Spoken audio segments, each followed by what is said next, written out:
Good Thursday afternoon, everyone. It's David Schlotthauer here with another urgent weather forecast. In this update, we are talking about multiple significant snowstorms across the Midwest, the Northern Plains, the Great Lakes, and the Northeast over the next couple of weeks. And then there's going to be a significant Arctic outbreak by the middle of February. So, with that being said, here's a look at the very latest European model for Thursday afternoon here on the 6th day of February 2025. And we do have some active weather to talk about in this video. First off, we have that snowstorm across the Northeast, bringing some light to moderate snowfall for these locations. There has been some icy conditions across Virginia and West Virginia, leading to some power outages there. Nearly about 25 to 55,000 people there without power because of the ice accumulations. And then, of course, over across California, there's another windstorm, heavy rainfall, heavy snowfall for the higher elevations, but not as stormy as we had just a couple of days ago. But it's when we get into the weekend, into early next week, when conditions are going to get pretty bad, especially for the Great Lakes, for the upper Midwest, for the Northeast, and at times for the Mid-Atlantic. So you need to be watching this video really carefully because there's going to be multiple snowstorms coming for the same areas over and over and over again. So the second system, storm number 2 that is on the deck here for Saturday night into Sunday. But this is a look at Saturday morning, and you can see just a little bit of rain across portions there of, say, Kentucky, southern Illinois into Missouri. We got the snowfall coming down up across the northern plains, such as the Dakotas into Minnesota and Wisconsin. But it's going to be when we get into Saturday afternoon into the evening hours when this system is going to be impacting the eastern half of the nation. And you can see it here clearly over Pennsylvania, over northern portion there of, say, Virginia, Maryland, getting some of that ice by Saturday afternoon. And it's really bad. This is not good for early morning hours of Sunday. This is about when you're sleeping, but still, look at all of this pink on your screen. That is freezing rain. That's basically super cold raindrops.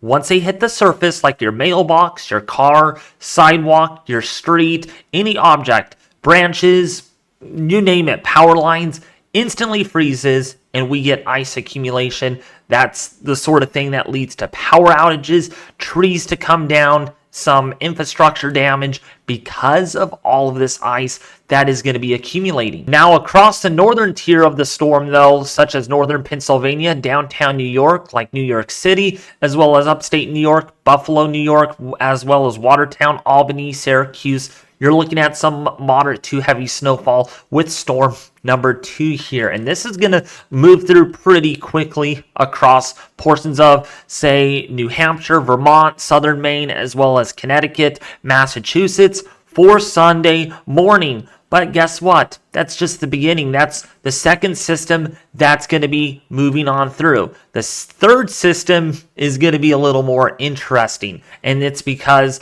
of the way our pattern is setting up here. This is zonal flow. So while there's not a whole lot of action going on at Sunday night and a Monday, do not get fooled. Okay, this is your Monday afternoon on the 10th of February. Here's the 11th. There is our next winter storm setting up across the high plains into such as, portions there of the Great Lakes, the Ozarks, the Appalachians here for Tuesday morning. Could be a little dicey depending on exactly where you live here. It could make a difference. If you are in southern Kentucky, may just be seeing some rain there versus areas like, say, the westernmost portion of the state of Virginia. You're looking at some ice there that I've circled in black, so keep that in mind.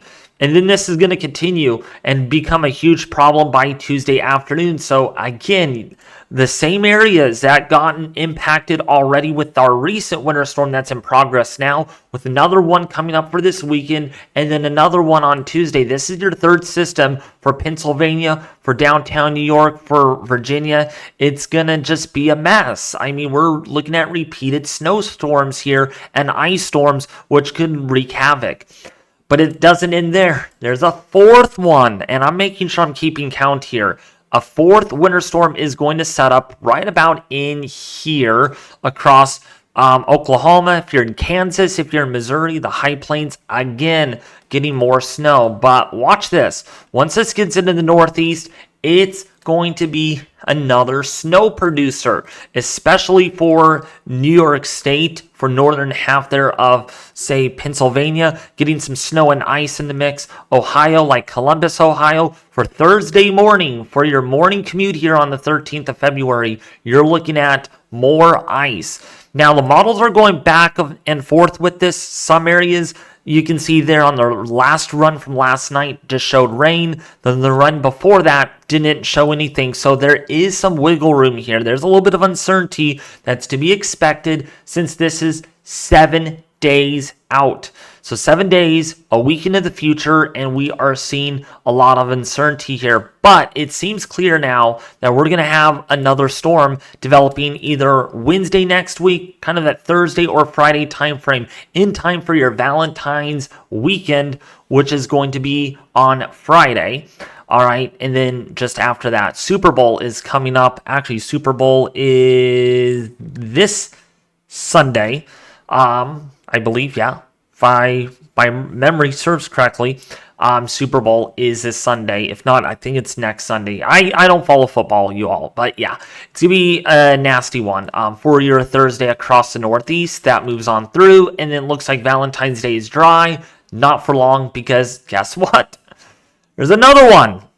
Storm number 5 on the deck here for the 10-day forecast, looking really bad. That one has the potential of being a more significant winter storm, not just for the Northeast, way over here, but also for the Northern Plains and for the Northern Great Lakes. And this would be a mega ice storm here. This would be a crippling one for Pennsylvania, for southwestern New York State, as well as southern Michigan, with more storms across California, which besides that, I want to kind of back it off here.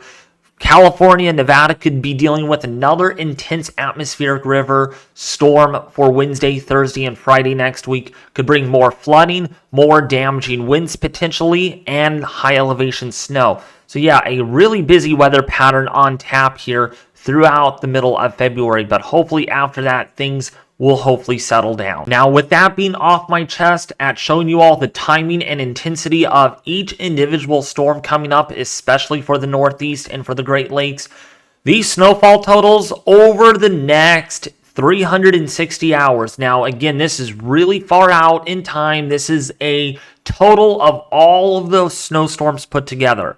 Okay, in fact, let's kind of back it off here pretty much through at least the 10, 11-ish day forecast here through the 17th of February on your Monday morning. Look at how much snow the Northeast is looking. Okay, this is pretty significant. All the way from, say, Wisconsin into Michigan, as well as the Northeast here of New England.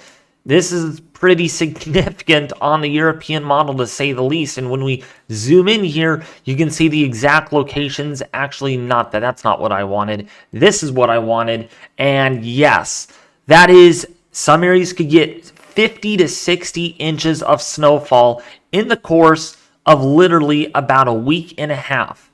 Yeah, that's a ton of snow. And if we look at prior model runs, it's been pretty consistent. So this is nothing new to the models at all. This is pretty considerable, and this is not good. So please take this seriously over the next week and a half, folks. We're looking at numerous snowstorms here, multiple, in fact. Actually, we can say numerous because we're looking at more than 3 or 4 snowstorms. But most importantly, look at the ensemble too. It is going very bullish. And this is all 51 different members, folks. This is what I like to use too. This is the blend of averages on what most of each individual member is showing. And what it's showing is that the Northeast here could get 1 to 3 feet of snowfall. 1 to 3 feet of snowfall, especially over here in New York City, Vermont, New Hampshire. If you're in Massachusetts, Connecticut, Rhode Island, boy, it is just going to be nasty. Lots of snow coming for those areas over the course of literally 2 weeks. And again, a zoom in or a closer zoomed in view here on the New England area. Yeah, that's from the ensemble. You can see ENS stands for ensemble. This is not one individual model run. If we look at prior model runs, it has been trending up with the snowfall totals over the course of the next couple of weeks. Now, what is really eye-opening is how much ice accumulations you're anticipated to see over the next 10 days. Now, this is subject to change. We already know that. I've showed this and told you guys repeatedly that this is just one model run.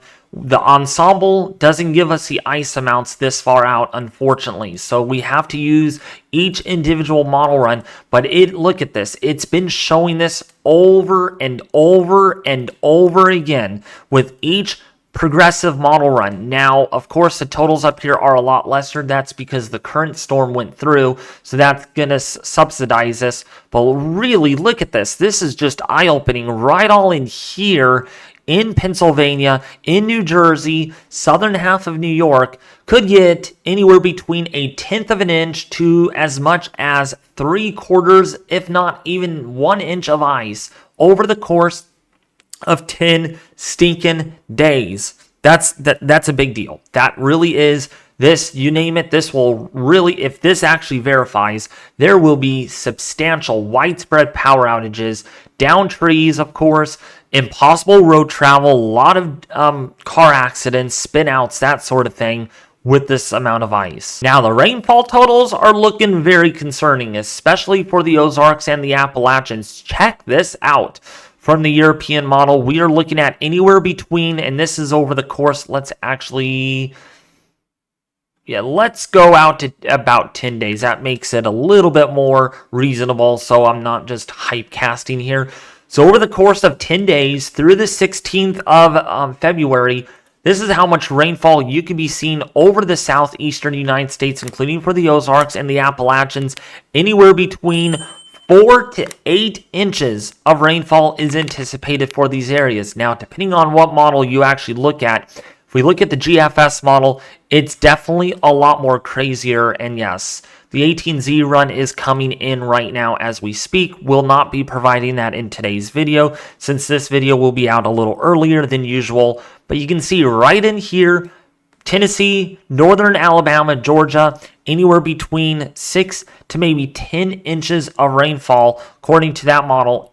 And if we look at prior model runs, you can see anywhere between 8 to 12 inches. Boy, that was a strong wind gust outside my home office. Some strong winds today in my area. And up to maybe 15 inches in some of these areas of Tennessee. So yeah, there's a lot of rainfall coming, and that's going to lead to a lot of flooding. Now back to the European model, as far as the western half of the nation, the Intermountain West, like California, looking at additional rainfall to come over the course of about the next 10 days or so with that atmospheric river. We could be looking at another round of about 2 to 6 inches of rainfall for many areas. Now that we got that out of the way, we do need to talk about this Arctic outbreak that is coming, especially for the northern half of the nation, such as the Pacific Northwest, maybe even for California in my home state, and of course across the Great Lakes and the Northeast. We are talking some very cold temperatures. So let's get into the European model here. Now what we're looking at here is the 925 millibar temperature. So this is right around the 2,000 foot level mark. This gives us a rough draft idea on what the overall air mass is going to look like. So as we move this forward, we can see there's going to be a lot of warmer air down here in Texas, the deep south, into the southeast. This is through the weekend, so not much in the way of cold Arctic air yet. But as we go forward, this Arctic air is going to try to edge its way southward for early next week. But wow, way up here in the northern tier, such as Canada, Hudson Bay, man, is it going to be cold. Temperatures here, -30 to -40 degrees Celsius. What does this mean at the surface? Well, it means it's going to be really cold. Check this out. Temperatures during the day, right around -15 to -25 degrees, and this is going to be the thing for a while. Much colder air to the north, warmer air to the south. No wonder why we are going to be looking at a very active weather pattern, because of the temperature gradient that it's going to continue. This goes all the way through the middle of February here of the weekend. I mean, it just doesn't get any better. It's just going to stay cold and cold and cold, perhaps through the foreseeable future into mid to late February. But anyways, if you found this video really helpful, detailed, and informative, please don't forget to subscribe to the YouTube channel, hit the bell notification icon, and slap that like button if you haven't already, folks. Let's get this video out to 500 likes. I think we can do it by hitting that like button, and very importantly, please share this video with your family and friends on social media. Check out the Weather Force Discord server link. There's a link in the description below this video, along to go with my YouTube channel survey. There's a link to that as well. But otherwise, thank you all for watching, and I'll see you back here tomorrow.